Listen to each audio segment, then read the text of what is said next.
Salut tout le monde, bienvenue sur le petit plateau qui s'est mis aux couleurs de l'arc-en-ciel, puisque ce sont évidemment les championnats du monde de Kigali, championnats du monde au Rwanda. Pour en parler, j'accueille Damien. Salut Damien.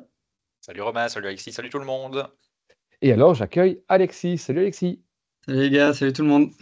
Alors on le disait, mondiaux à Kigali. Kigali, c'est le Rwanda. Eh bien, c'est un choix sur lequel on avait, sur le petit plateau, envie de donner un petit peu notre opinion. Et c'est Alexis qui va, quelque part, vous donner l'opinion du petit plateau, finalement. Bah oui, oui, on repart un peu sur une petite opinion géopolitique, hein. Lucie, a choisi le Rwanda comme première nation africaine hôte d'un championnat du monde. Alors, on le sait, le cyclisme grandit en Afrique, on ne peut que s'en réjouir. Le Rwanda, c'est clair que c'est un pays fan de cyclisme, c'est un pays vallonné, c'est un pays qui offre un vrai spectacle et une vraie ambiance pour les téléspectateurs. On l'a vu régulièrement autour du Rwanda. Mais c'est aussi un pays autoritaire qui soutient le M23, qui est un groupe armé congolais génocidaire au nord Kivu. Alors voilà, on va s'arrêter là, mais vous l'aurez compris, vous l'aurez aussi compris avec notre épisode débrief de la Volta. On est assez sensible sur ce genre de sujet-là et on aurait bien entendu préféré qu'un autre pays soit mis à l'honneur que le Rwanda pour représenter l'Afrique. Ouais, mais c'est vrai que ça prouve une nouvelle fois, hein, finalement, que sport et politique sont fortement liés. On a vraiment ici cette idée peut-être de sport washing qui vient se mêler évidemment à cette idée de développement. Et ça ne va pas s'arrêter là, hein, puisqu'on le sait, les Émirats arabes unis, par exemple, accueilleront les mondiaux en 2028. Avant cela, il y aura d'autres pays, le Canada, la France, avec des circuits à Montréal, dans la Haute-Savoie. Ça va nous offrir pas mal de D+. Et justement, le D+, on va quand même Hmm. parler de sport dans ce podcast, c'est le facteur principal de ces mondiaux de Kigali. Et Alexis, toujours toi, tu as pour nous analysé ce parcours qui est assez vallonné. Tu l'as dit, c'est quand même le pays des 1000 collines, hein, le Rwanda. Ouais, c'est le moins qu'on puisse dire. Et ce qu'on peut dire aussi, c'est que le parcours il rend bien hommage à ce surnom, parce que ça va ne faire que monter et descendre pendant 267,5 km chez les hommes et 164,5 chez les dames et les espoirs. Alors, il y aura un nombre de côtes incalculable. Bon, c'est une façon de parler parce que vous vous en doutez, j'ai calculé. Il y en a 35 répertoriés chez les hommes, 22 chez les dames et les espoirs, et plein d'autres plus petites non répertoriées. On se souvient notamment de l'arrivée du chrono, qui sera la même pour la course en ligne. Il y a la côte pavée, et puis ça continue à monter. Ben, ça, c'est pas répertorié, par exemple. Le tout pour un dénivelé dépassant 5500 mètres chez les hommes, plus ou moins, et 3350 chez les dames et les espoirs. Bon, c'est un peu pour ça qu'on voit partout que c'est une course pour grimpeurs. En réalité, c'est pas vraiment le cas, hein. C'est plutôt une course pour des coureurs ultra résistants qui vont savoir enchaîner les difficultés courtes mais raides. Alors, on a un circuit local qui fait 13,6 km et les côtes sont les suivantes. Il y a la côte de Kigali Golf qui fait 800 mètres à 8% de moyenne, mais avec des pointes jusqu'à 12%. Donc, clairement, ça peut faire des dégâts, surtout à la répétition. Et puis il y a la côte de Kimiurura qu'on connaît, hein, maintenant, c'est la fameuse côte pavée, et qui sera voilà, le point d'arrivée. Il y a 16 passages pour les hommes, 11 pour les dames et les espoirs. Et alors pour les hommes, ça, il n'y aura pas chez les dames et les espoirs, il y a au milieu, plus ou moins, ou deux tiers, le passage du mont Kigali qui fait 6 km pour 6,8% et qui est totalement irrégulier. Donc il y a des pointes, il y a des replats, ça va être très compliqué aussi. Autour de ce mont Kigali, pour les hommes, toujours, on aura la côte de péage et le fameux mur de Kigali. On s'attendait tous à ce que ce soit le mont le plus emprunté de ces mondiaux. On n'empruntera qu'une seule fois chez les hommes. Donc la course, ce sera une course hyper compliquée, un enchaînement de côtes, un peu à l'image de l'Amstel Gold Race. Sauf qu'en plus, il y aura des pavés et quand même 2000 mètres de dénivelé positif en plus qu'à l'Amstel. Donc vraiment, énorme course d'usure, extrêmement usante, qu'une course par élimination a priori, à moins que un ou deux favoris n'assomment tout le monde. Je vous laisse deviner de qui je parle. On y reviendra évidemment, et c'est typiquement le genre de course où on peut voir des guerriers dans le top 10 qu'on voit pas souvent jouer à la victoire, comme Tom Skuns l'année dernière par exemple. Donc voilà, ça c'est pour le parcours. Sachant cela, il nous reste à faire ce qu'on fait de mieux, débattre, parler de nos favoris, et pour ça je vais vous laisser parler quand même un petit peu, et je vous propose de faire dans l'ordre du calendrier et de me donner votre ou vos favoris de la course Espoir dans un premier temps. Je vais prendre la parole au premier parce que Romain, c'est un peu le spécialiste des jeunes du petit plateau. Euh, Moi, je vais te dire que j'ai deux choses à dire. La première chose, c'est que soi-disant, quand on est World Tour, on peut pas venir faire la course chez les jeunes. Moi, je dis juste que le Paul Sexas, là, il a compris qu'il peut pas rivaliser avec Erno Vidar sur des arrivées comme ça, et il est bien content de pas pouvoir venir.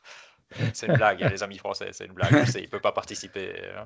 Mais par contre, Erno Vidar, effectivement, j'en fais un de mes grands favoris, et je vais pas être très original. Il y a certainement d'autres noms, mais que je ne connais pas assez. Moi, je vais me réjouir de revenir à quand j'étais jeune, de voir un match Italie-Belgique, les deux nations qui étaient le cyclisme pour moi à l'époque.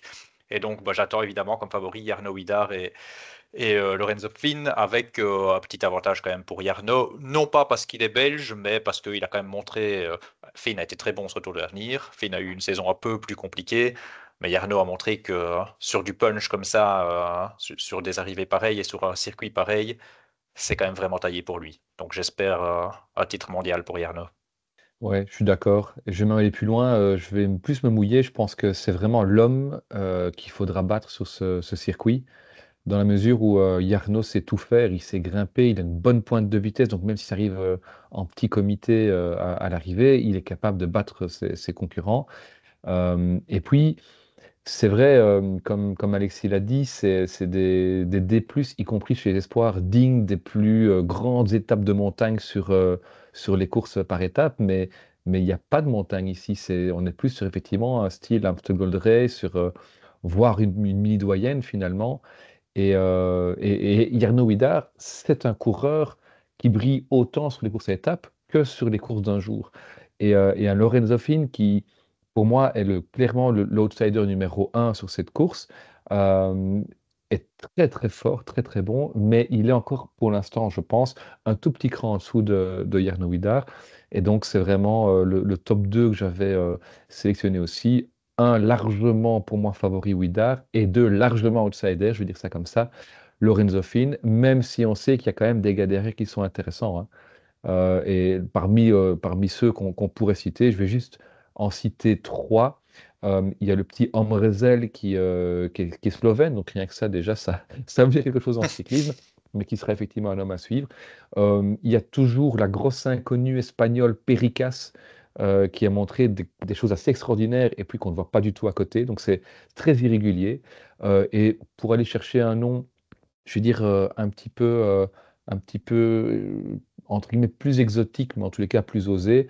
Pourquoi pas un Storm Ingebrigtsen, donc c'est un Norvégien, dans une configuration de course d'anticipation, parce qu'on sait aussi que chez les espoirs, les équipes sont moins nombreuses, c'est plus difficile pour contrôler une course pareille, et donc dans un scénario à l'anticipation, voilà, pourquoi pas le Norvégien pour aller s'imposer et qui vient créer la surprise.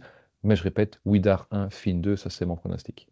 Ouais, je pense que Juste- du coup, on sera à peu près tous d'accord sur les deux premiers favoris de cette course. Damien, tu avais quelque chose à rajouter?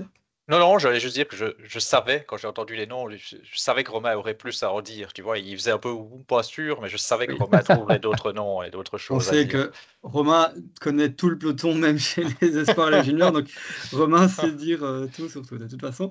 Euh, donc, on peut s'attendre à un duel Italie-Belgique, deux gros blocs.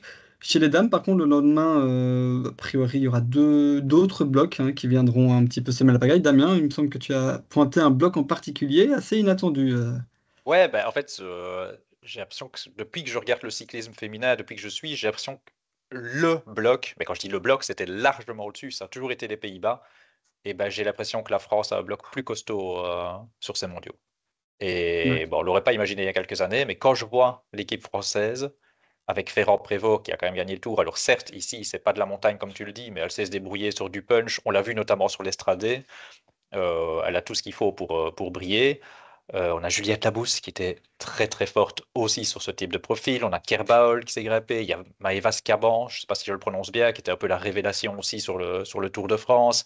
Il y a Evita Muzic qui est quand même une fameuse grimpeuse qui a déjà battu des Vollering sur des arrivées punchy. Donc elles ont un groupe assez incroyable et j'ai envie de penser que contrairement à ce qu'on voyait quand les Pays-Bas étaient large au-dessus, où elles roulaient n'importe comment, où elles se roulaient dessus les unes les autres, j'ai envie de penser que la France peut faire une course intelligente et que ça peut s'entendre et bien rouler. Après, comme je dis, c'est eux que je vois favoris, mais effectivement, il y a deux blocs, tu l'as dit, on a deux blocs et il y a quand même toujours les Pays-Bas. On va pas les enterrer, hein. Elles ont quand même encore, avec Demi Vollering, Van der Breggen et d'autres, un fameux bloc qu'il faudra surveiller. Donc voilà, si on voulait prendre un peu la leader de chaque bloc, j'aurais envie de dire match Ferrand-Prévot, Vollering, mais avec plein d'autres filles de ces équipes-là qui peuvent briller. Et là-dedans, et là peut-être que je vais vous poser la question, comme ça j'aurai votre avis. Qu'est-ce qu'on pense de Kim Lecourt, qui n'est pas dans un Ah, bloc, mais qui est quand même celle qui a remporté Liège-Bastogne-Liège, qui nous a ébloui sur le Tour de France. Qu'est-ce qu'on en pense de Kim Lecourt sur un circuit qui est censé lui aller plutôt bien? ouais, moi je suis tout à fait d'accord. C'est le bloc français avec certainement Pauline Ferrand-Prévot comme leader. Alors, j'avoue que j'ai pas été chercher trop loin, hein, donc je ne me suis pas trop informé sur les stratégies d'équipe qui auraient pu déjà être en partie annoncées. Mais c'est clair que c'est quelqu'un qui peut briller sur un tel parcours parce que, comme ce que je viens de dire avec Jarno Wider avant, ben, pour une Ferrand-Prévot, on est évidemment là-dedans aussi, où c'est une coureuse qui peut s'imposer en haute montagne sur une course à étapes, mais aussi sur des pavés. On l'a vu sur Paris-Roubaix cette année-ci, elle fait deuxième du round, donc elle est en grande forme cette année, et ben, c'est peut-être l'année, effectivement, pas dire ou jamais, parce qu'elle a déjà été championne du monde en 2014, donc c'était un petit bout de temps. Et puis, comme tu l'as dit, dans un groupe terrible, où effectivement, avec des Juliette Labousse et Mita Music, c'est du très costaud autour. Et puis même, effectivement, une Skiban ou Skiban, ou voire une Kerbaol qui pourrait aussi, en anticipation, faire des jeux, faire des mouvements de course assez intéressants. Ça va être l'équipe à battre. Et de nouveau, je te rejoins, il y a Vollering et Van der Breggen qui sont derrière pour les Pays-Bas. Et je ne sais pas ce qu'on doit attendre de ce bloc-là. Est-ce que c'est un vrai bloc qu'on pourrait avoir chez les Françaises? Ça, j'en sais rien. Bref, tout ça pour dire que on va quand même effectivement mettre Ferrand-Prévot et Vollering un tout petit cran au-dessus. Mais effectivement, j'aurais pris Kim Lecourt-Pienard en 3 parce que c'est elle aussi, hein, c'est quand même une saison assez révélatrice. Et c'est un parcours qui pourrait très bien lui convenir. Et elle a montré sur le dernier Tour de France qu'elle pouvait être résistante dans la longueur aussi. Donc c'est clair que Leco, pour moi, fait partie de ces outsiders. Et je vais en rajouter une quatrième, on pourra citer d'autres noms après si vous voulez, mais c'est Marlène Reusser qui fait une Ah saison oui. extraordinaire, qui vient d'ailleurs de remporter le chrono de ces mondiaux, mais qui est peut-être dans la forme de sa vie. Et donc voilà, j'aurais envie de citer ces quatre-là. Il y a beaucoup d'autres noms qu'on pourrait citer, vous allez peut-être en citer d'autres, on pourra peut-être réagir plus tard, mais voilà un petit peu mon top 4 en tous les cas ici dans un premier temps. Mhm. Ouais, je pense que encore une fois, on est à peu près tous les trois d'accord. Donc deux grandes favorites et une Kim Lecourt en troisième femme qui est prête à troquer son maillot arc-en-ciel pour un autre maillot arc-en-ciel.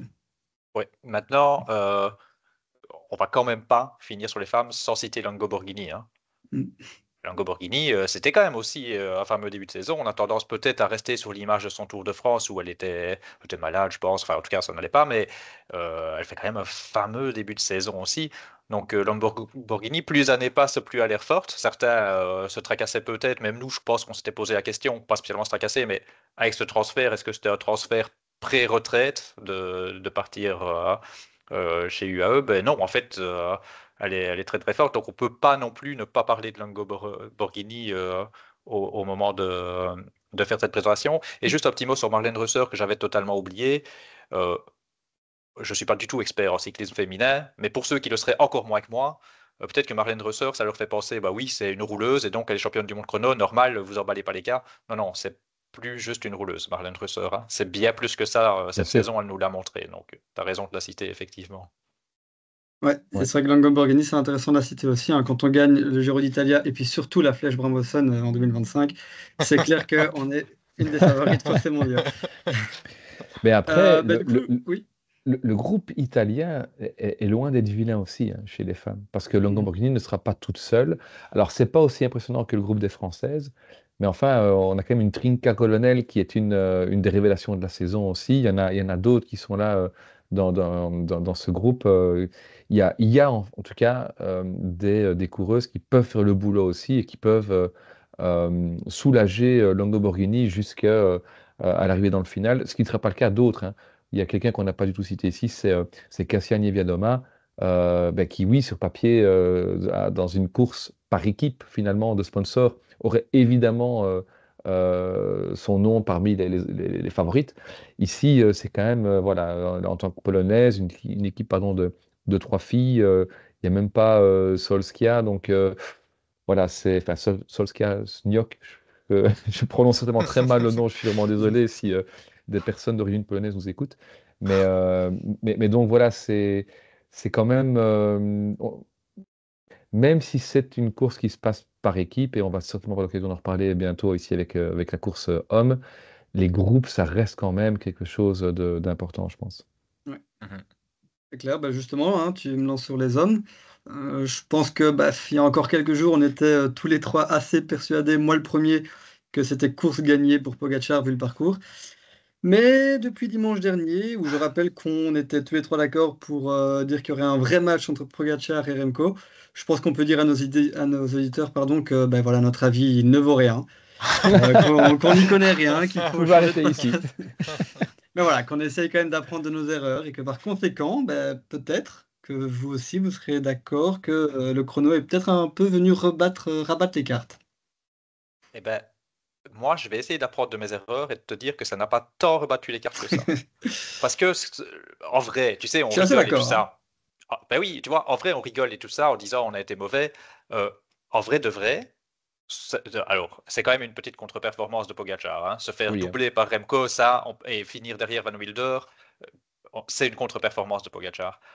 Par contre, c'est vrai qu'on a été quand même un peu mauvais. Et en fait, je pense que c'est parce que Pogacar, on a été très très très nombreux dans les suiveurs, dans les podcasts, etc., à penser ça, hein, que c'était un match serré. On n'a pas été les seuls, hein, les gars. On n'est pas, Ouais. on n'est pas les mauvais, nous, hein. Tout le monde a fait ça.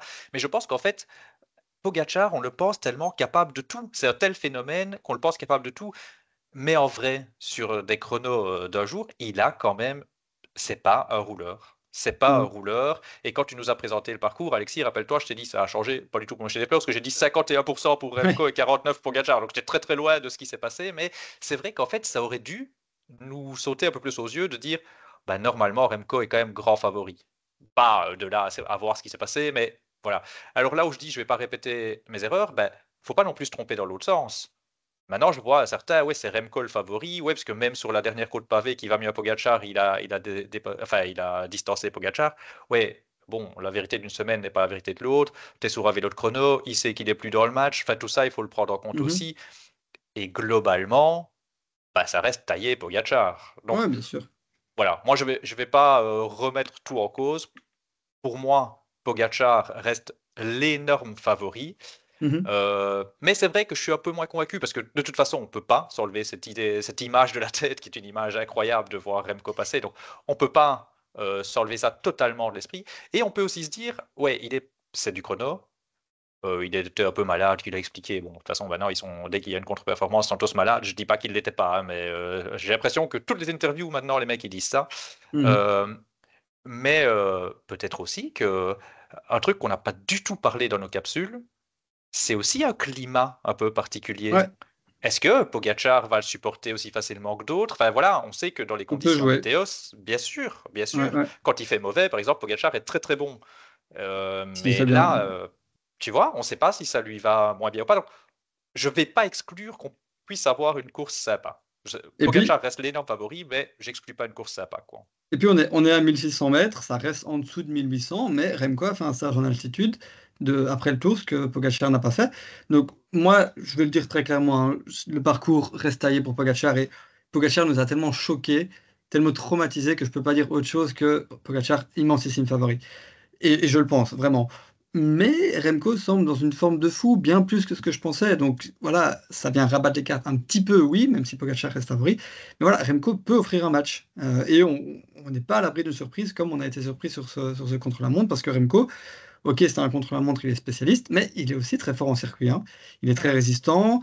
Alors oui, maintenant, il se transforme un peu en coureur de grand tour parce que c'est ce qu'il veut être, mais au final, c'est un coureur explosif quand il s'entraîne pour. Sur le Tour de France, il l'était pas parce qu'il s'est entraîné sur les longs cols, mais quand il veut être explosif, il l'est.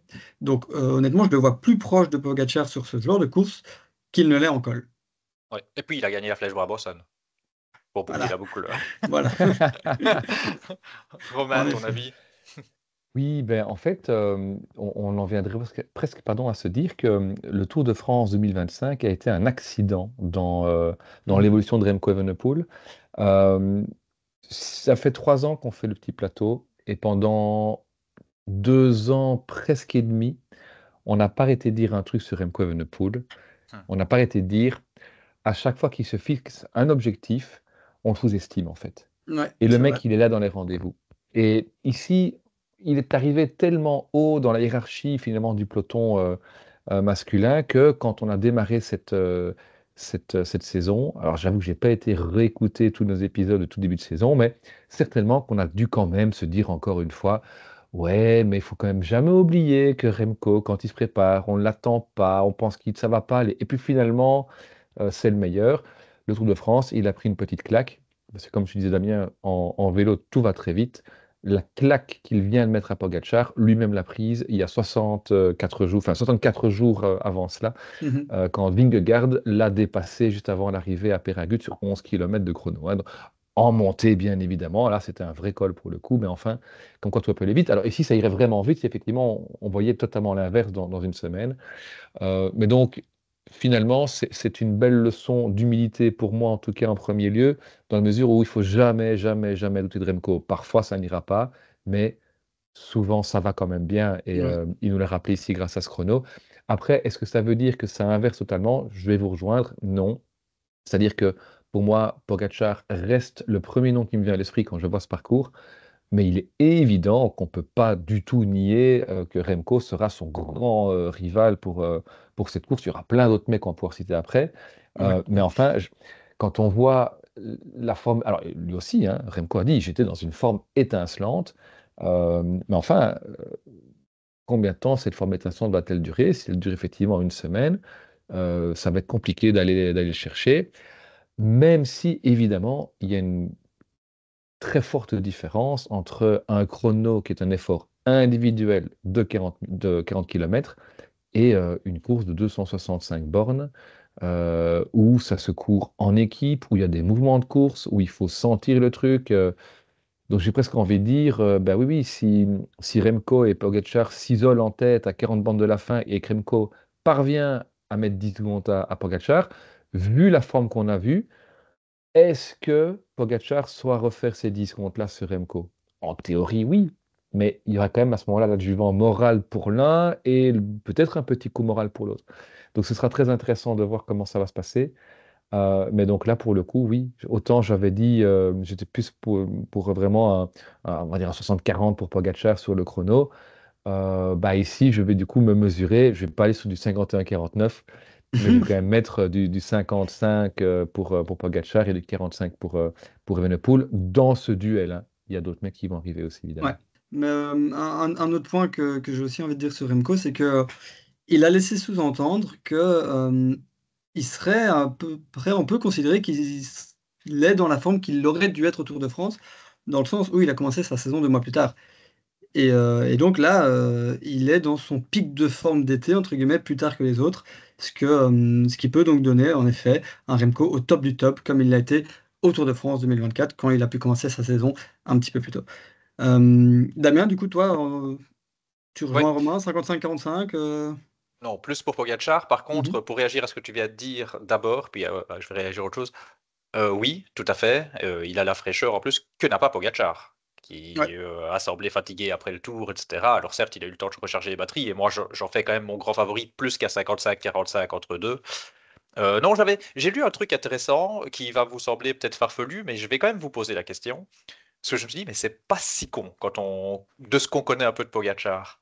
J'ai lu un gars qui mettait, mais est-ce que ce qui s'est passé, et notamment même l'affront entre guillemets qu'il a subi ici sur le chrono, va pas faire que Pogacar il va se dire, bon les gars, à un moment donné, stop, j'ai tapé du poing sur la table, qu'il va courir n'importe comment en faisant trop et en se tuant lui-même en fait, en perdant le championnat par orgueil en fait. Est-ce que vous pensez que c'est totalement impossible? C'est pas impossible. J'ai eu très peur parce que j'ai cru que tu allais me lancer une théorie comme quoi il aurait fait semblant d'être mauvais pour, Non, pas du tout, pas du tout, tu pas vois? du J'y ai tout, pensé pas aussi. du tout. Non, non, non, c'est pas impossible parce qu'il déteste l'humiliation. Il est toujours très fort après une humiliation, mais après avoir eu le temps de s'y préparer. Là, il a la préparation qu'il a. Il va pas pouvoir faire de miracle d'ici une semaine. Donc, si en effet il n'est pas bien, ce dont je ne suis pas sûr, il va vouloir se rattraper. Et là, on n'est pas à l'abri qu'il fasse n'importe quoi, en effet. Après, faire n'importe quoi, ça peut aussi démarrer, à 100 bornes comme il Oui, l'avait fait, l'année passée et là, personne va le rechercher, hein. Ça, c'est faisable aussi. Parce qu'un Mhm. Pogačar qui démarre ici à 100 bornes de la fin, si je suis Remco, j'y vais enfin, j'ai envie de dire, si on est à 100 bornes de la fin, on peut espérer qu'il y aura encore des coéquipiers derrière qui peuvent faire le train pour revenir sur Pogačar. ouais, Mais on c'est un espérait ça risque quand l'année même de laisser dernière. passer. Oui, et c'est un risque de laisser partir Pogačar à 100 bornes de l'arrivée, hein, donc Moi, je le laisse pas partir si je sais y aller. Ouais, c'est compliqué. C'est compliqué parce que c'est vrai, c'est un risque de le laisser partir. D'un autre côté, est-ce que c'est pas la solution aussi de jouer à pile ou face et de se dire bah, laisse-le se cramer un peu. Regarde ce qui s'est passé sur l'Amstel avec Van Wilder et on a un grand Van Wilder. Tu vois, je sais pas ce qu'il faut faire. Je crois il vaut mieux pas prendre le risque de le laisser partir, mais le Pogacar que j'ai vu sur le chrono, même si je le laisse grand favori, s'il veut s'épuiser en faisant le zozo en partant à 100 km de l'arrivée, bah, je sais pas s'il faut pas le laisser faire. J'en sais rien en fait, c'est difficile avec lui. Avec lui, je le ferai pas parce que l'année passée, on s'est tous dit c'est trop loin, il va pas le faire. Ouais, Mais c'est d'un vrai. autre côté, est-ce qu'un Remco aussi fort que dimanche dernier ne sait pas revenir sur Pogacar? Voilà, parce que l'année passée, il Mhm. semblait pas si fort que ça.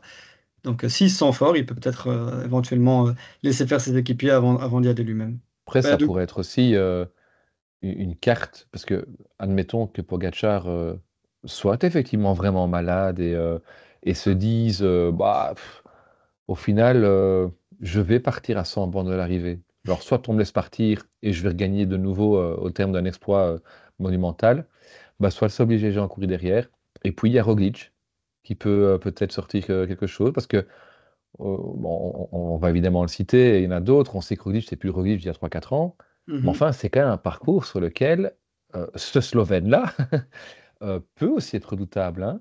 Un parcours explosif avec beaucoup de D+, c'est un parcours que Roglič aurait certainement, apprécié il y a 2-3 ans d'ici. Alors ici, forcément, il n'a plus la lumière, ne fût-ce que dans son équipe, mais est-ce qu'un Roglič va travailler pour, Pogačar? Alors qu'un Pogačar est capable, s'il sent qu'il ne va pas, qu'il n'a pas les jambes, comme tu l'as dit, il déteste l'humiliation, il va peut-être se mettre à plat ventre pour Roglič. Comme ça il aura beau lui dire après: «Ah non, écoutez, moi regardez, moi j'ai été sympa, j'ai roulé pour mon coéquipier». Donc Mhm. à voir si finalement le favori, c'est plus que Pogačar, c'est pas la Slovénie, tout simplement. Après, c'est parce qu'on le disait entre deux, les pourcentages, mais le favori, c'est quand même Kerneuil de Brooks. Hein. Pas dire n'importe quoi non plus. Non, Bah désolé, voilà, c'est écoutez, l'affect, je pouvais pas, c'est l'affect. Ça. on a donc passé en revue les deux immensissimes blocs là, hein, Roglič, Pogacar d'un côté, Remco, Kian d'un autre. Euh, je vous propose de passer en revue quelques autres blocs, peut-être. On peut éventuellement repasser après sur Remco et Pogacar si vous le souhaitez. On peut commencer par ordre alphabétique pour rester neutre. Et voilà, on peut commencer par la deuxième nation qui a battu Pogacar dimanche dernier. On le voyait troisième, Vine. Il a fait encore mieux. Qu'est-ce qu'on peut attendre de lui et de ses équipiers, notamment Hindley, qui est un très bon grimpeur, mais comme je l'ai dit au début, c'est pas forcément un parcours pour grimpeur. Qu'est-ce que vous attendez d'eux? Hem, Moi, c'est vraiment un groupe qui me plaît énormément.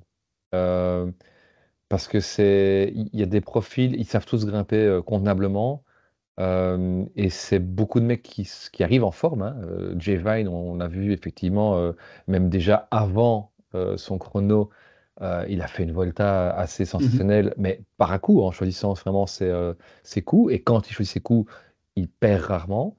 Et puis effectivement, à côté de lui, il y a Jay Hindley, on l'a dit dans l'épisode, où on a un petit peu, débriefé la Volta. Est-ce que c'est du Jay Hindley prime? Je suis pas sûr, mais de nouveau dans une équipe où, imaginez Hindley qui part dans un coup, à 120 bandes de l'arrivée avec 40 autres coureurs.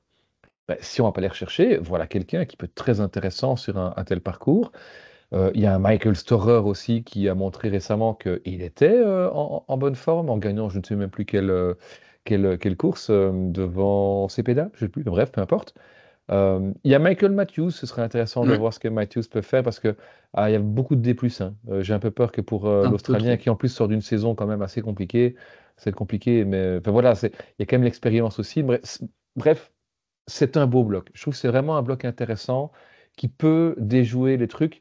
On aura l'occasion évidemment d'en reparler plus tard, mais j'espère voir l'Australie faire ce que le Danemark, par exemple, avait fait à Cardiff. Je ne sais pas si vous vous rappelez. Ils avaient dynamité la course en arrivant Ouais, sur le parcours. Là, je dis Cardiff, Glasgow, pardon. let's go. En arrivant sur le parcours final, ça avait été extraordinaire grâce à eux. Ben voilà, si l'Australie peut jouer ce rôle-là cette fois-ci, ce sera top. Ouais. Bah, c'est un bloc, ouais, tu l'as bien dit. Ce qui est intéressant, c'est que c'est tous des profils différents. Donc, je crois pas que Matthews, effectivement, je pense que c'est trop dur pour lui, mais n'empêche qu'ils ont un mec comme ça. Ils ont un mec comme Luke Plack, pardon. Oui, c'est dur, mais c'est le mec qui aime bien prendre les devants et qui sait quand même passer. Donc, je les vois, je vois pas dans quel scénario ils peuvent gagner. Bon, oui, Non. évidemment, ce que tu dis avec Hindley, etc. Mais bon, je les imagine pas gagner. Mais effectivement, tous ces profils un peu différents, Harper, on sait il passe bien, il aime bien aussi se projeter à l'avant. Donc, je pense que ça peut être une équipe, comme tu dis, qui va dynamiter, qui peut être sympa à suivre. Donc, en gros, je vise pas un résultat, mais Non. mettez-nous du show, quoi, les gars. Ils ont clairement la start list pour aller faire un coup tactique qui va rendre la course très intéressante. Ça, Mhm. c'est clair là-dessus. Ils ont de quoi vraiment faire une course sur les différents échelons avec Matthews à la fin, qui peut rester en cas de sprint, en cas de regroupement, même si c'est très peu probable qu'il y ait un regroupement. Alors bon, il y a plein d'autres coureurs dont on pourra parler évidemment avant les coureurs français, mais le prochain gros bloc que je vois niveau ordre alphabétique, c'est la France. Et nos voisins français, ils ont un gros bloc parce qu'ils envoient non seulement des lieutenants aguerris, ils envoient aussi des guerriers qui correspondent parfaitement au profil résistant du parcours, mais ils envoient aussi un petit prince. Donc voilà, qu'est-ce que vous pensez de cette sélection, vous? Et aussi, j'ai envie de vous entendre sur le cas Sexas. Est-ce qu'il devait être sélectionné ou pas? Ou est-ce qu'il devait aller chercher sa claque chez les espoirs? Non, chez les espoirs, comme on dit, en vrai, ils peuvent pas. Ils Bon, peuvent on en pas. pense ce qu'on veut de cette règle qu'ils mettent. On peut dire que c'est pas mal. Enfin, j'en sais rien. J'ai pas envie de rentrer dans ce débat. Par contre, à partir du moment où il peut pas être chez les espoirs, on peut comprendre la sélection, mais je crois pas que je l'aurais sélectionné. Je crois pas que je l'aurais sélectionné. Ça me semble tôt. J'ai l'impression que tant son équipe que les suiveurs, que maintenant la sélection de France, on met une pression aux gamins. Je sais pas, j'ai l'impression qu'on va nous le foutre en l'air. Alors peut-être que je m'alarme trop pour rien, mais j'ai l'impression qu'on va nous le foutre en l'air, le gamin. Et donc, est-ce que Paul Sexas, il apporte plus. Je veux dire, il apporterait vraiment une énorme plus-value, un vrai truc à la France qui pourrait gagner grâce à sa présence. Ok, est-ce qu'il apporte une vraie plus-value? Est-ce que Nico Prodhomme, qui fait une super saison, Ouais. qui n'est pas sélectionné, est-ce que Nico Prodhomme aurait pas pu être là à sa place? Je sais pas. Donc, je ne trouve pas dérangeant qu'il soit là, mais je sais pas, peut-être un peu tôt, peut-être trop vite. Voilà, je suis pas convaincu par sa sélection. Je vais vous laisser réagir sur ça avant qu'on parle du reste de l'équipe de France, que j'aime beaucoup par contre. Mais Mhm. je vous laisse d'abord réagir sur Sexas. Ouais, sur Sexas, deux choses, parce qu'effectivement, on a beaucoup déjà parlé dans de précédents épisodes enfin, de cette pression pardon, qu'on mettait sur le dos du jeune Français. Euh, Quitte à le sélectionner, je ne l'aurais pas fait courir le chrono avant, Ouais. encore en plus, parce que là, c'est lui mettre cette pression double sur les épaules. Par contre, quitte à l'avoir, ça c'est clairement le mec qui doit partir dans le coup, qui va partir dans le Mont Kigali, hein. Il doit partir à ce moment-là avec un Mhm. groupe d'outsiders qui, a priori, va se faire avoir. Mais imaginez que derrière, ça met du temps à embrayer, etc. Je rappelle quand même, je peux me tromper, mais à Wollongong, Remco gagne comme ça, hein. Remco part Ouais, bien dans le sûr. coup qui est parti alors que tout le monde est focus sur Van Aert, Mhm. sur tous les Pogacar. autres finalement. Alors, Sexas n'a pas le coffre de Lemco, en tout cas pas encore. Mais voilà, je pense que quitte à ce qu'il soit là, autant l'utiliser comme ça. Et je te rejoins tout à fait, Damien. Je trouve que Nicolas Prodhomme a fait une saison fantastique, aurait largement mérité sa sélection dans l'équipe de France. Alexis, combien de kilomètres le parcours, tu sais? Ou je te pose une Oui, colle oui. comme ça en. 264, il me semble. Voilà. Je Ouais, pose la question, je vais pas argumenter plus. Vous voyez où je veux en venir. bien sûr, je suis assez d'accord avec toi. Je vérifie juste Après, pas. 267 et demi. Ah oui. Je suis assez d'accord avec toi parce que c'est que ça, c'est un immense coureur, on en a déjà parlé, enfin un immense talent, on en a déjà parlé, mais c'est trop tôt. Et je suis désolé. Alors peut-être que ça n'a rien à voir, peut-être que c'est un mauvais jour, mais on l'a vu dimanche. C'est un excellent coureur de contre-la-montre, et encore plus quand c'est vallonné.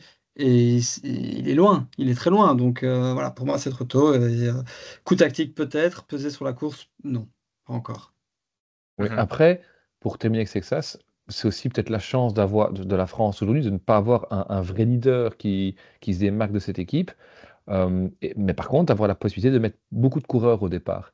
Et donc de se Mhm. dire, bon, quitte à prendre un gars qui va faire le larbin pour finalement qui, on ne sait pas trop bien, bah, autant prendre le gars qui vient juste prendre de l'expérience, qui vient prendre peut-être du plaisir. Ouais. Et c'est là où effectivement, il faut voir si l'équilibre plaisir, expérience d'un côté et pression de l'autre peut être équilibré. Et là, c'est à l'entourage, que ce soit le sélectionneur, que ce soit l'entourage direct du coureur à faire son job. Mais effectivement, c'est pas rassurant, je trouve, malheureusement pour lui. Mm.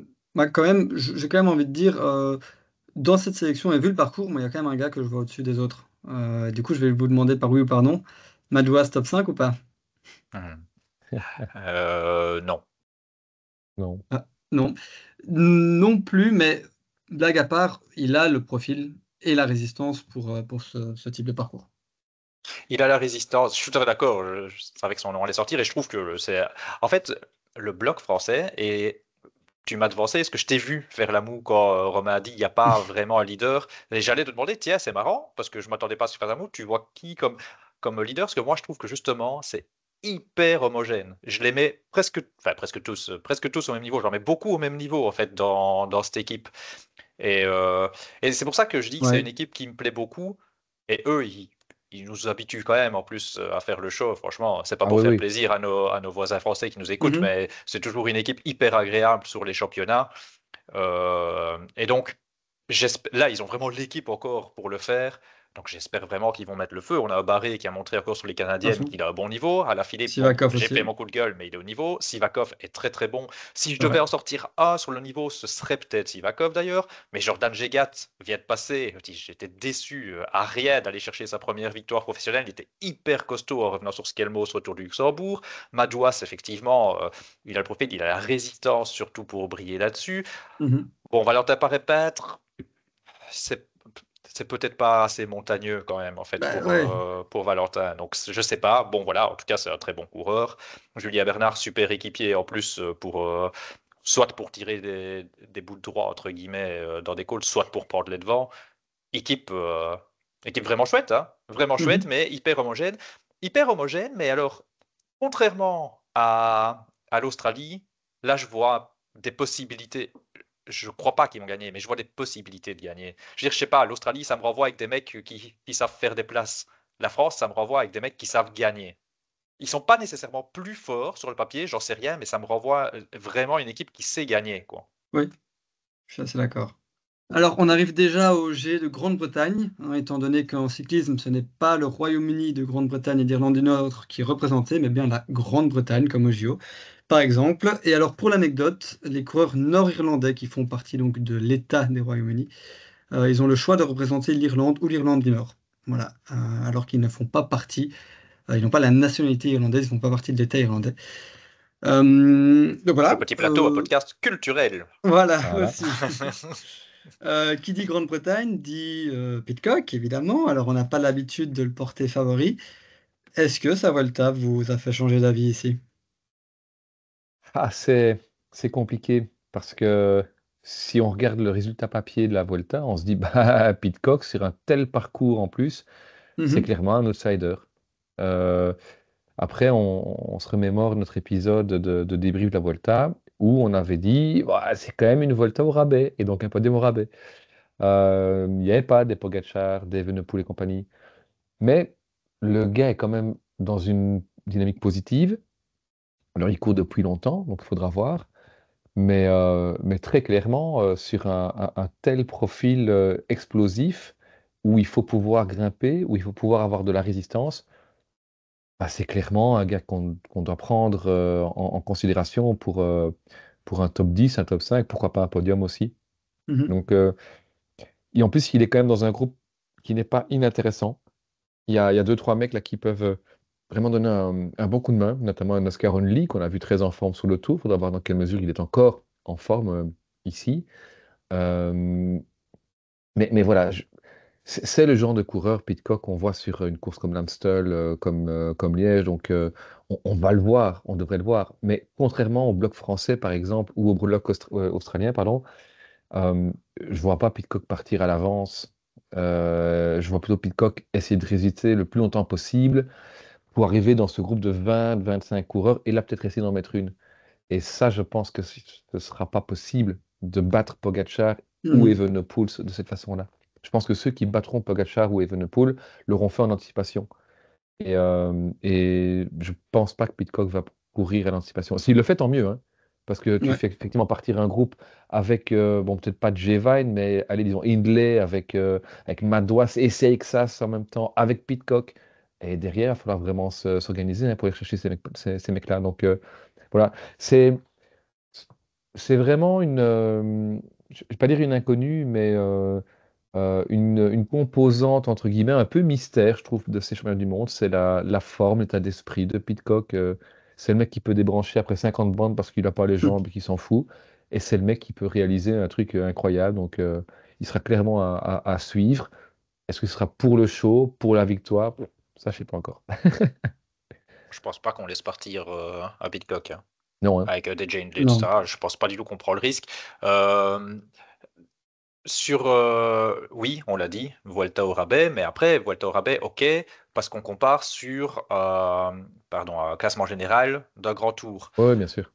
Par contre, je sais, on n'avait pas le Vingegaard au sommet, et bien qu'il ait progressé de fou en punch, Vingegaard n'est pas encore Pogacar en punch.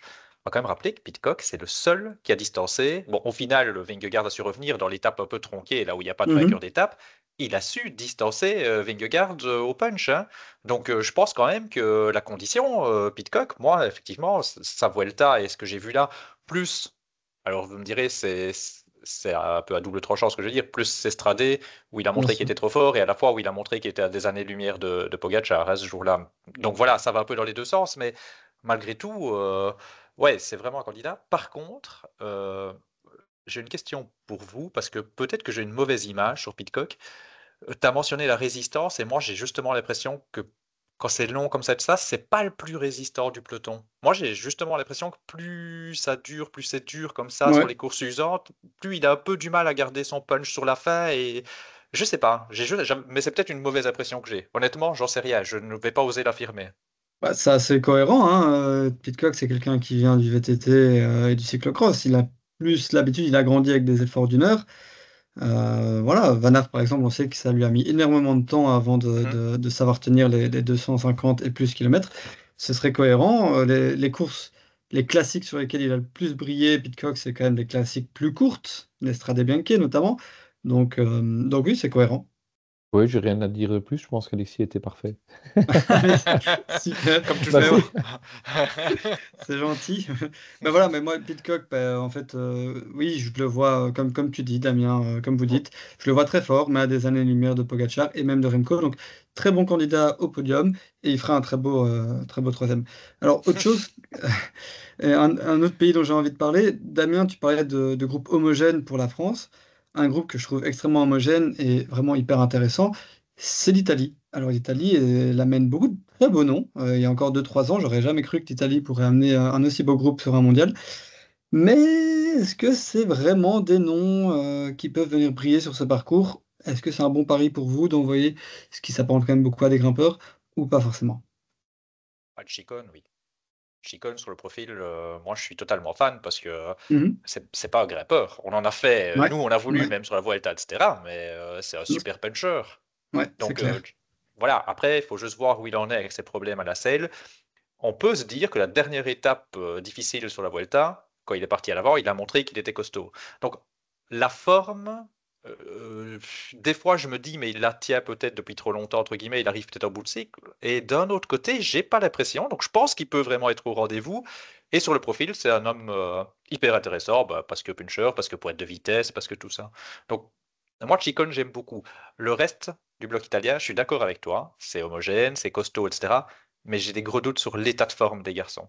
Un Mhm. Pellizzari, par exemple, pour moi, là, c'est bon, il est cramé. Il est Ouais. génial, hein, le gamin est super fort, mais là, j'ai l'impression quand même qu'il sort de sa Vuelta à bout de souffle. Et, Comme, comme un Badjoli aussi, par exemple, qui a le profil par pour venir faire exemple, une belle course, mais c'est pas trop où il en est. mhm, c'est ça. Je viens de t'encenser Alexis juste avant. Je vais encenser Damien. J'ai rien à rajouter. C'est parfait. Je suis tout à fait d'accord aussi sur cette analyse de Ciccone et du bloc italien. Allez, je vais quand même juste dire effectivement un petit mot en plus. C'est vrai pour appuyer vraiment ça. C'est clair que, indépendamment du groupe, Ciccone est un des gars qui, sur une course comme ça, comme un Pidcock, je pense, si Pidcock parvient effectivement à aller au bout de l'effort, c'est clairement deux mecs qui vont se retrouver dans les 7-8 derniers à pouvoir suivre. Mhm. Le tempo. Et donc, je serais déçu de ne pas voir Ciccone à la bagarre. Maintenant, comme l'a dit Damien, on ne sait pas dans quel état physique il est réellement. Ça, c'est le problème. C'est clair. Bah voilà, ça c'est un peu les gros blocs que moi je voyais ici. Il y a aussi l'Espagne qui a une belle nation. Il y a la Suisse qui au final a très peu de coureurs, mais qui amène que des très très bons coureurs. Là j'ai un petit peu envie de vous donner carte blanche. Voilà. Est-ce qu'il y a d'autres noms dont vous avez envie de parler? D'autres choses, d'autres candidats au podium, au top 10, des éventuelles surprises, des éventuelles déceptions. Qu'est-ce que ça vous inspire? Moi, j'ai envie, dans ma carte blanche, il y a un nom. J'ai pas spécialement envie de moi en parler, je veux que vous en parliez. Juan Ayuso. C'est pas un running gag, hein, blague à part, parce Non, qu'on non, on rigole, mais blague à part, c'est à la base, c'est un profil intéressant aussi pour ce genre de course. J'ai aucune idée, mais quand je vous dis aucune idée, j'ai aucune idée de ce qu'il faut attendre d'Ayuso. Je sais pas. ouais. Écoute, avant la Vuelta, je vous disais, je ne sais toujours pas catégoriser Juan Ayuso. Moi, je le vois plus comme un grimpeur. Après, c'est un puncher correct. A priori, un grimpeur est censé être résistant. C'est un bon rouleur. Donc, pourquoi pas? Mais j'ai quand même du mal à l'imaginer sur une course de 7 heures comme ça, avec des petites côtes. Voilà, c'est pas trop son domaine. Donc, j'ai quand même du mal à envisager une très grande course de Juan Ayuso. Ouais, j'étais en train de réfléchir. Je ne vais pas vous mentir, je ne vais pas tricher, je ne vais pas commencer à aller vite voir maintenant. J'ai pas souvenir de Juan Ayuso euh, à l'avant, enfin en bonne forme sur une course d'un jour. Euh, c'est un vrai bon grimpeur sur des cols longs, il n'y a pas de problème. Mais j'ai jamais vu Ayuso sur un Liège-Bastogne-Liège, sur un Mhm. Amstel Gold Race, sur une course pareille, donc et Ben, moi, je même suis en sur train de une tricher. Mercantour. Ah ben voilà. Ben, j'allais te le dire, parce Et que tu sais, de Mercantour, sans tricher, moi, sans tricher, je peux te dire, ce que je laisse à Ayuso, c'est un gagneur, et même sur des courses d'un jour, mais c'était des petites courses. C'était des ouvertures en France, par Mhm. exemple, et ce genre de trucs. Et donc voilà, ça vaut ce que ça vaut, finalement, hein, sans vouloir diminuer Ouais, la qualité de ces victoires-là, hein, mais bon, ouais. on parle de Et puis il y mondial, a quoi.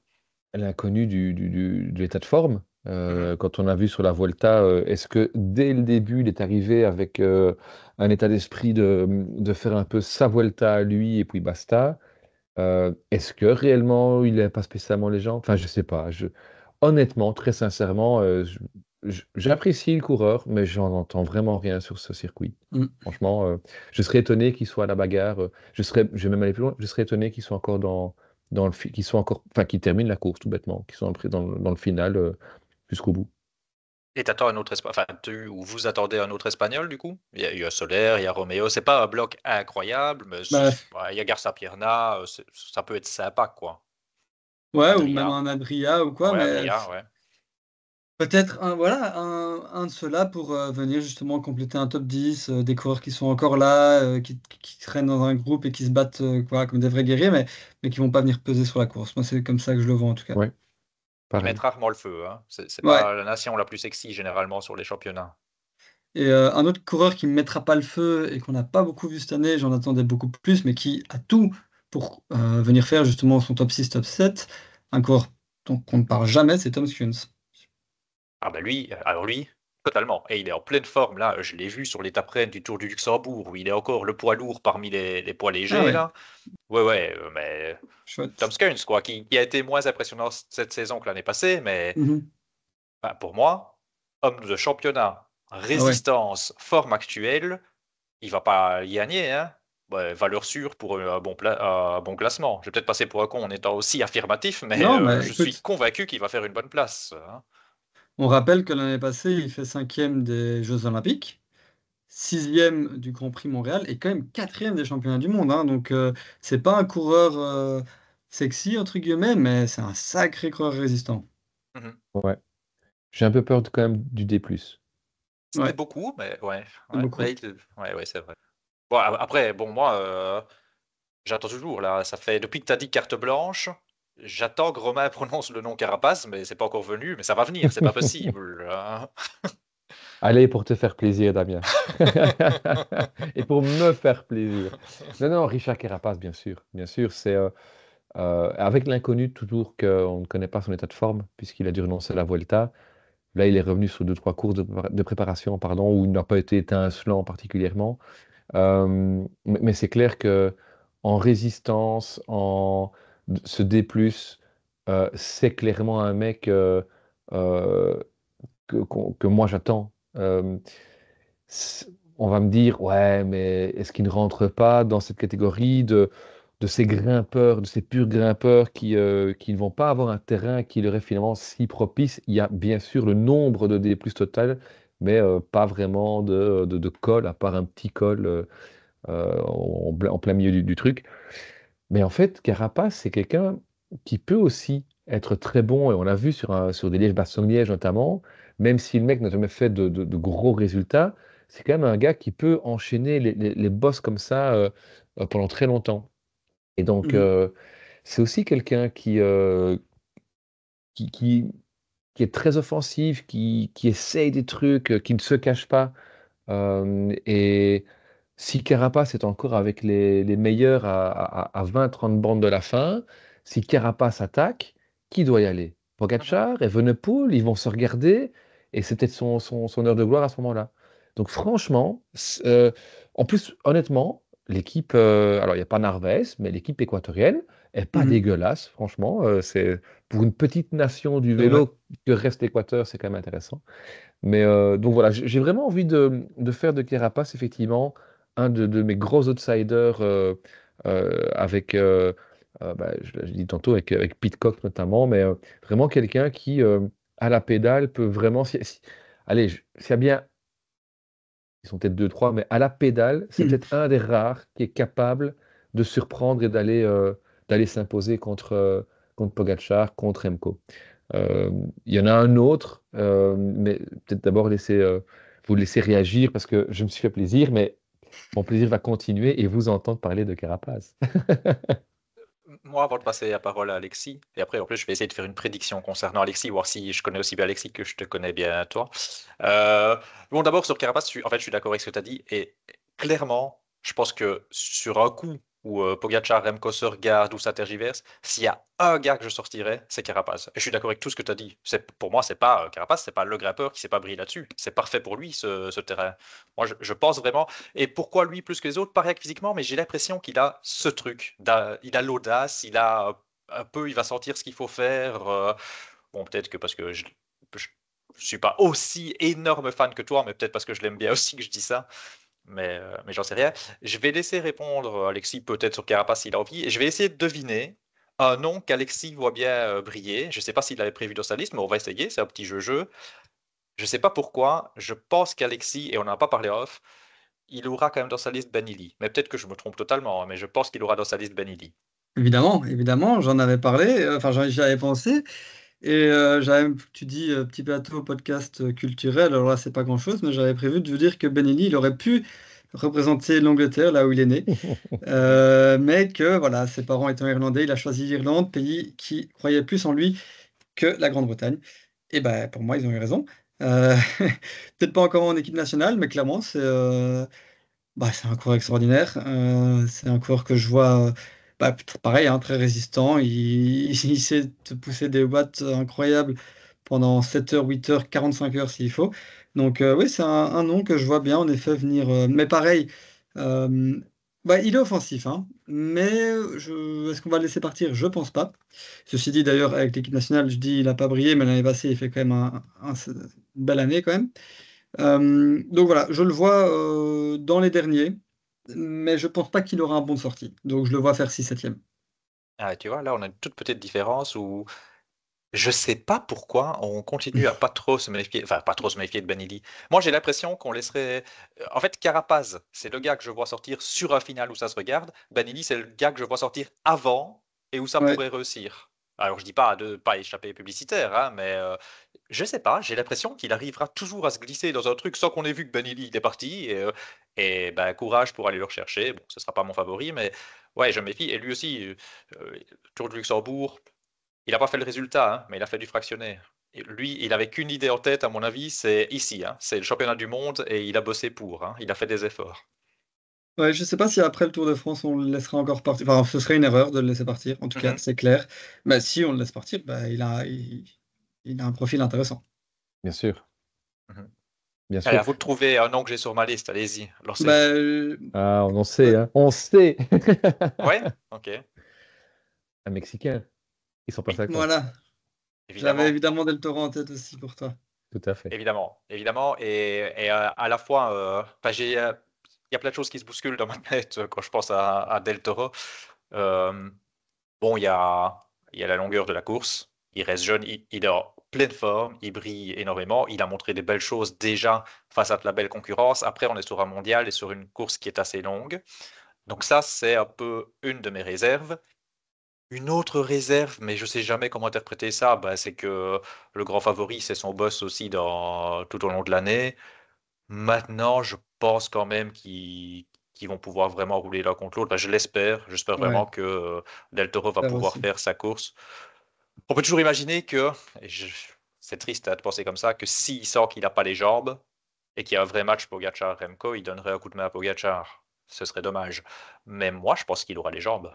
J'ai mis mes réserves, mais j'ai envie de croire qu'il aura les jambes.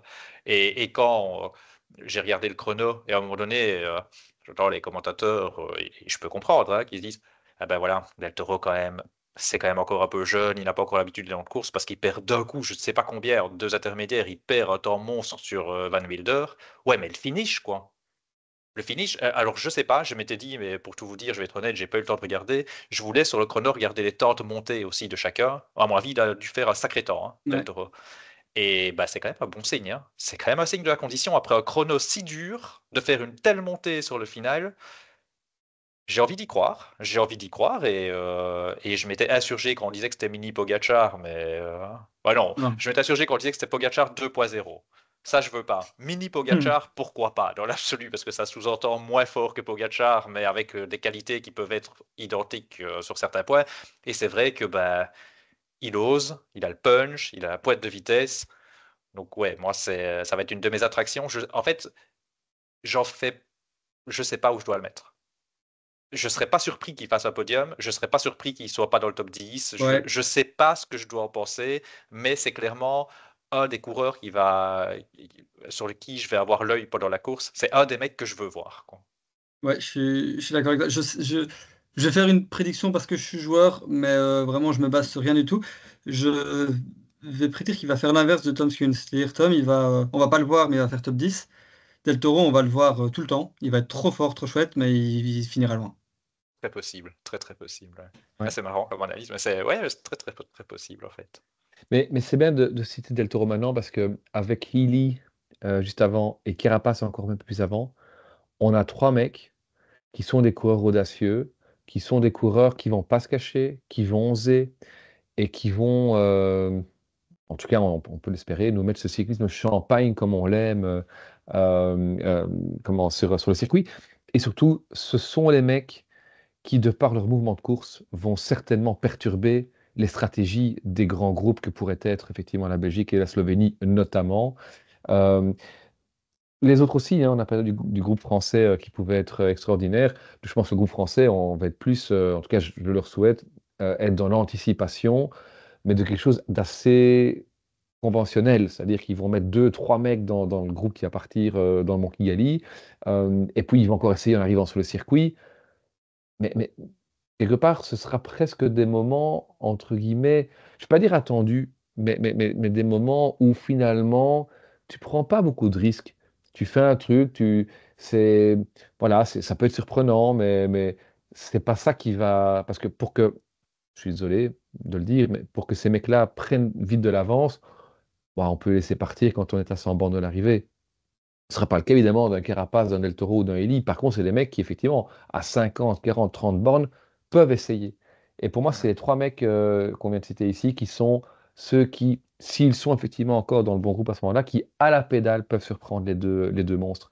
je disais tantôt, un Ciccone ou un Pidcock, je pense qu'ils peuvent suivre très loin, mais je ne les vois pas battre les deux monstres, alors qu'ici, ils peuvent effectivement, et tu as très bien résumé, je trouve, Alexis de nouveau, c'est des mecs qui peuvent aller s'imposer comme ils peuvent abandonner dans le dernier tour parce que finalement, ils ont pris une craquante parce qu'ils en ont trop fait avant. Donc, en tout cas, c'est les mecs qu'on regardera pour avoir un peu de spectacle, ça c'est une évidence. Alors, il y a encore beaucoup de noms qu'on pourrait citer, évidemment, on pourrait tous les citer, quasiment. Par contre, il y en a encore quand même un sur lequel j'ai envie de vous entendre, un qui pourrait peut-être râler un petit peu qu'on ne lui offre pas le parcours de son événement, c'est Girmay. Qu'est-ce que vous en pensez? Je n'en pense pas grand-chose, je t'avoue. Alors, c'est quand même marrant. Enfin, c'est marrant, oui et non, parce que je vais le faire aussi. Inconsciemment, je le fais aussi, mais c'est le coureur local alors qu'il roule pas du tout à domicile. C'est marrant Ah cette non, idée qu'on a bah, de ça, mais voilà, c'est le c'est ce coureur que je africain du te, peloton, quoi. c'est ce que je te disais en off, hein, Bien voilà, sûr, mais t'as il a raison. grandi à 2000 km du Rwanda, mais toujours est-il qu'il représente le cyclisme africain et que ben voilà, l'un des buts, en tout cas officiel de l'UCI ici, c'est de venir promouvoir le cyclisme africain. Donc on peut faire ce lien-là. Après, c'est clair que l'Érythrée et le Rwanda n'ont aucun lien l'un avec l'autre, si ce n'est qu'ils sont dans le même continent. Mais pour moi, on va pas le voir, hein. Il était bon, hein, à Québec. Il m'a quand même impressionné un peu à Québec, mais bon, c'est la course de Québec par rapport à ce qu'on a ici. On peut pas comparer, quoi, hein. Donc voilà, quand je dis on va pas le voir, est-ce que justement, comme tu dis, pour la promotion du cyclisme africain, il va essayer de se projeter à l'avant, ça j'en sais rien, mais il pèsera pas du tout sur la course. Je pense pas non plus. Puis Tu, par tu, tu contre, fais, les tu noms. fais 3000 mètres de D+, avec ce parcours-là, pourquoi pas? Mais Uhum, là, uhum. ou 2000, mais là, non. Ouais, ouais. Tu Ouais. disais les noms, sans vouloir non plus que ça s'éternise, et comme tu dis qu'on cite toute la start list, pour moi, il y a quand même, et tu l'as déjà évoqué du bout des lèvres, il y a un bloc c'est la Suisse, hein, on va pas faire de suspense. J'aimerais quand même bien qu'on parle un tout petit peu de la Suisse. Et en nom individuel, ils sont nombreux, ça aurait pu être un bloc, c'est une nation très très forte maintenant dans le cyclisme, mais ici c'est un peu bizarre, c'est Skelmos. Donc je vais Ouais. même pas parler de bloc Danemark, vous allez me dire ce que vous en pensez. Donc je sais pas par quoi vous voulez commencer, on va dire la Suisse, allez, partons sur la Suisse. Je vois pas un monde où ils peuvent gagner. Mais l'équipe est vraiment sympa. Les Ah Christen, ouais. déjà, moi je les adore tous les deux, donc je l'ai déjà dit, je le redis. J'aime bien les frères Christen. Et Hirschi, bah, c'est toujours l'inconnu. Bon, j'y crois pas, hein. Hirschi, voilà, ça a été l'homme du début de saison un petit peu. Et puis, des fois c'est l'homme de fin de saison, des fois c'est l'homme de début de saison. Mais on a un peu du mal à croire encore à Hirschi sur le moment. D'être là au moment T, quoi. Donc voilà, mais toujours est-il que l'équipe dans sa globalité, Ouais, elle est sympa. elle est chouette. Et bah, pareil, j'en vois pas gagner. Quoi que c'est très possible dans un monde sans Pogacar et sans Remco, évidemment, mais voilà, je les vois pas gagner. Mais pour faire le spectacle, ben, j'espère, parce qu'ils ont de quoi le faire. Romain, Ouais. t'as pas l'air convaincu. Je sais même pas si tu veux l'évoquer ou si tu passes sur Skelmos. C'est comme tu veux. Non, simplement Hirschi, je sais pas du tout où il en est parce que j'ai l'impression qu'on l'a attendu toute la saison et qu'on ne l'a jamais vraiment vu au rendez-vous. Et Yann Christen, parce que je pense que pour Fabio c'est trop difficile. Yann Mhm. Christen, vu comme le mec est aussi un petit peu starbé, manifestement dans sa façon de courir en tous les cas, je vois clairement ce gars-là partir dans le coup matinal. Euh, En tout cas, si c'est un gros groupe. Il va peut-être pas partir à 6 avec, euh, comment s'appelle-t-il encore? Saïn Bayar? Non, enfin Ouais. le Ah, ouais. coureur de Mongolie qui est à chaque fois qu'il est là. Il y a plus Euh, Bouglas, je suis un petit peu déçu, hein, parce que je perds tous mes ah, repères, moi, maintenant qu'il y a plus Bouglas. il y a quand même le mec du Vatican là ou Du pas? Parce Vatican, je sais que pas, j'ai pas regardé. mais donc voilà, Je le vois pas. il dirait quand même pas. Mais par contre, oui, non, c'est quelqu'un qui peut animer la journée. Mais je voilà, je pense qu'il faut pas en attendre grand-chose et moi, au contraire, je trouve que l'équipe de Suisse, sympa, mais sans plus. Voilà. Abandon. Ok. Yann Christen, j'annonce l'abandon. Typiquement ce qu'Alexis a dit pour Del Toro, où on sait pas trop, Yann Christen, on sait. Il va se montrer et c'est abandon. Et alors, j'ai vu récemment, Danemark, deuxième nation UCI Ah derrière ouais. derrière la Belgique. Ben, en soi, mérité. C'est une nation de fous. Mais allez voir la start list du Danemark.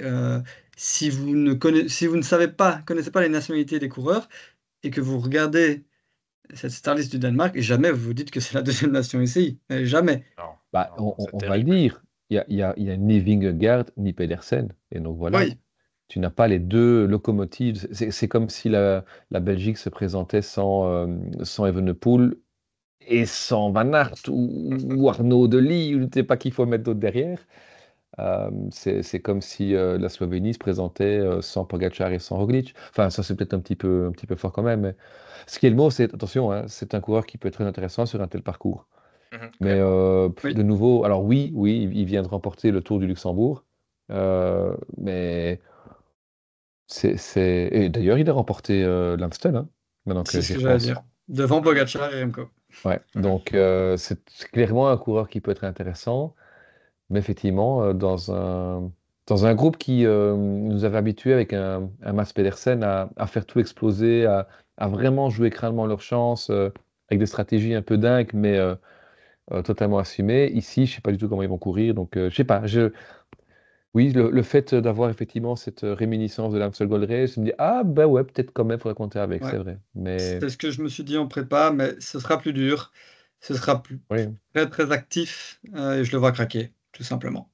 Ouais, il est fort même sur des parcours durs, mais de toute façon, si je dois genre le ranger dans une catégorie, pour rejoindre ce que Romain disait dans le début coureur, je le mets avec Chicone et Pidcock, et peut-être, je sais pas si je oui, dois dire en un peu moins fort, mais j'y croirais peut-être encore un peu moins quand ces deux-là. Mais en tout cas, dans cette catégorie-là, je le vois. Si on a fini le tour, c'était pas prévu, alors vous allez avoir le temps un petit peu de la réflexion, quand même. Après avoir fait un tel brassage où on parle de toute la start list, je vais quand même vous demander d'en sortir un petit peu. Je ne vais pas vous demander un podium, parce que là, sans venir les deux noms plus un troisième, je vais carrément vous demander 5 noms. Vous pouvez me mettre un désert, mais top 5. C'est marrant parce que je comptais vous poser la question, évidemment. J'étais en train de me dire, tiens, comment est-ce Ah. qu'on va finir et on va finir là-dessus. Donc, on a eu la même idée. Pendant que vous réfléchissez, je vais me lancer. Je vais vite me mettre la start list en même temps pour n'oublier personne à coup sûr, mais je vais vous dire Pogacar. Je vais me faire ennemi de la nation, mais juste. Alors, je peux pas dire par envie en plus devant un Belge, mais pourtant, je suis désolé, c'est comme ça. Isaac Del Toro, numéro 2. Doublé UAE pour faire plaisir à tous les suiveurs de cyclisme qui adorent voir UAE comme ça dominer les courses. Remco Evenepoel. Et je vais quand même mettre Tom Pidcock. Je vous ai dit, c'est peut-être pas dans l'ordre, hein, par contre. Les trois premiers, oui, mais après, Tom Pidcock. Et est-ce que je fais plaisir à Romain avec Carapaz? Bah, je crois bien, parce que j'hésiterais avec Chicone, mais vu qu'on a quand même un peu des doutes sur sa condition, je vais partir sur Carapaz. Donc Chicone, moi, Pidcock, Carapaz, Del Toro en plus des deux Pogacar, Remco. C'est dur, hein. C'est Ouais, dur c'est parce dur. que On n'a même pas cité Bernal. Ouais, bon, après, vu la forme de Bernal, je sais pas si on devait vraiment en c'est parler, mais c'est fou. pas forcément un parcours pour lui non plus, je trouve. Mais en fait, c'est dur parce que pour moi, si Remco gagne pas, il fait pas deuxième. Parce que il en aura marre et comme l'année Figure-toi, dernière. t'as raison, j'ai hésité à pas le mettre dans les sacs en me disant, est-ce que pas Rashkit un peu, ouais. Ouais. Et Jevine, je pourrais le mettre dans le top 5, mais il y a des descentes, il y a des tournants. Non, ça va pas être facile. Mais ceci dit, blague à part, il va perdre plein d'énergie dans les tournants parce qu'il sait pas rouler, sans vouloir lui manquer de respect. Donc ouais, non, pas top 5. Euh, Remco, bah, pour le jeu, je vais mettre Remco quand même top 5, en espérant top 1. Pogacar, évidemment. Carapaz. Pour le jeu, je dirais Tom Skins, parce que voilà, vous avez compris, je l'aime bien. Ouais, pas mal, ouais. Et ah, pourquoi Et pas faire un Timon petit Arensman, pari? parce qu'on n'en a pas parlé du tout. Ouais, pourquoi pas faire un petit pari Morgado, même si j'y crois absolument pas. Ouais, Je alors fais là. le pari top 5 Morgado. Ça, c'est parce que t'es fan UAE que tu dis, Bien Morgado. sûr. ouais, Comme non, ils ont eu ben une année c'est. compliquée, je leur laisse ça, quoi. c'est bah, c'est compliqué. Il faut, enfin, le top 5, de toute façon, il va dépendre évidemment allez, des mouvements de course. Donc, j'ai presque envie de dire, si on a, selon toute logique, entre guillemets, un Pogacar et un Remco qui s'imposent, enfin, ou un Remco qui s'impose, ça voudra dire qu'on aura des mecs, comme on a dit, des Pidcock, des Ciccone ou des Skelmos qui seront derrière en embuscade. Par contre, s'il ne gagne pas, on aura des Carapace, des Illy, des Del Toro. Donc, pour moi, il y a deux scénarios possibles. Donc, du coup, je vais faire un mélange entre ces deux scénarios de façon un peu abrupte. Je vais dire, euh, parce que la remarque pour Remco, elle vaut pour Pogacar aussi, hein. Si Pogacar est plus dans le game un moment pour la victoire, il est capable de laisser passer. Est-ce qu'il a vraiment envie d'aller chercher une médaille de bronze, par exemple? Je suis pas sûr. Mais enfin bref, on va quand même citer évidemment C'est vrai. Tadej Pogacar et Remco Evenepoel, avec l'espoir de Remco Evenepoel en 1, avec le réalisme de voir plutôt Pogacar en 1. Et sinon, je dirais oui, Carapace en 3. Et puis, pour compléter ça, allez, un Pidcock qui aurait essayé. Et puis, un Benili. Allez, un Benili. Allez, cool. Voilà, nous verrons. Je pense que de toute façon, il y a l'air de rien, on a fait la start list, on s'est attardé. Je pense que derrière l'immense favori, les deux immenses favoris, il y a quand même vraiment beaucoup, beaucoup, beaucoup de noms et on retrouvera à coup sûr dans le top 5 un nom alors qu'on n'a Bien pas sûr. cité dans nos top 5. Dans la start list, avec le tour qu'on a fait, j'espère quand même qu'on les a cités. Ouais. Mais Bah, c'est assez indécis hein, on derrière les regardera, favoris. on regardera. Ouais. Et puis, Dans s'il le prend top pas un 10, il seul y aura un nom relais, qu'on n'a pas cité. Ça, Ouais. s'il c'est prend sûr. pas un seul relais, Alaphilippe, elle est gagnée, hein. Ah oui. Alors, vas-y, qu'Alaphilippe gagne, oui, mais qui prenne des relais, hein, par pitié. Qui se projette, c'est ce qu'il doit faire, mais cette fois-ci, qu'il passe un tout petit peu des relais comme ça. Ou alors, et là, je l'excuserai, il part, et tu l'as dit, en plus, ils vont sûrement partir à deux. S'il a un équipier qui fait tout le boulot, là, j'ai aucun problème qu'Alaphilippe prenne pas de relais. Ils doivent faire ça, voilà ce qu'ils vont faire. Ils vont partir à deux, Alaphilippe va rester derrière, et tu vas voir.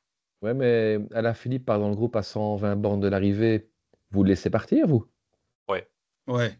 Facile. Parce que, Non, mais pour de vrai, honnêtement, ouais, moi je vais les sortir. Alaphilippe irait chercher son 3e maillot Ah, ce serait arc-en-ciel. incroyable. Ce serait extraordinaire. Ouais, ce serait magnifique. Mais, Par contre, il y aura dans le top 10 un nom qu'on n'a pas du tout cité, ça j'en suis sûr. ouais. Ce que je vous propose, c'est qu'en off, on s'envoie ce nom-là et on donnera à nos éditeurs en description de la vidéo ce nom-là. Comme ça, on verra un petit jeu Parfait. supplémentaire. Et on les invite Ça tous marche. à nous proposer leur top 5 et leur petit nom surprise du top 10 s'ils veulent. Le Parfait. Dark Horse, comme on appelle ça désormais. Voilà, apparemment. exactement. Voilà. Voilà, je pense qu'on a plus ou moins fait le tour de ces mondiaux, en tout cas de la start list. On pourrait évidemment parler pendant des heures et des heures de ces mondiaux. On espère qu'il y aura beaucoup de choses à dire après aussi, hein, après que ces coureurs nous aient mis plein la vue de spectacle, on espère. N'hésitez pas, comme Damien disait, à nous dire votre favori, votre top 3, votre top 5, votre top 10, tout ce que vous voulez. On est toujours prêt à échanger. On vous souhaite beaucoup de plaisir devant ces mondiaux. Et on vous dit à très bientôt. Ciao, ciao. Salut.